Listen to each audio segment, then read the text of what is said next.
Good day po sa ating lahat mga ka-inspirasyon. Araw ng Martes, March 17.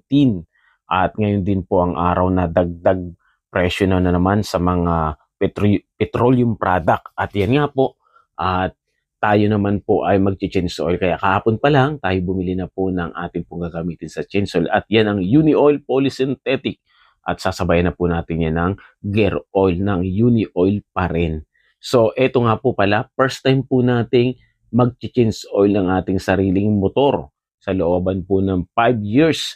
Ngayon pa lang po tayo makapag-change oil kasi syempre mahal na ang mga bilihin at yung ating pong ibabayad sa labor is pandagdag na lang po natin sa ating gastusin.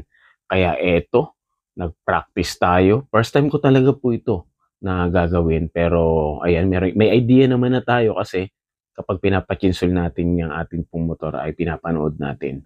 Kaya eto ay successful ang ating pag-change oil. Ayan. At naging problema din po natin, wala pala akong imbudo. Kaya ito sana ang gagamitin natin, bote ng soft drinks.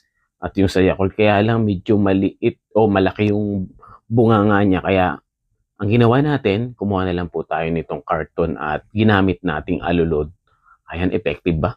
Ayan effective naman pala. Dahan-dahan lang kasi pag masyadong mabilis ay ang nangyayari, umaapaw po. Kaya dahan-dahan lang din dapat. So after po niyan, ito namang gear oil ang atin pong binanatan. At ito, salamat sa Diyos at napaandar din natin. Ayan, tapos na tayo mag-change oil. Salamat, God bless!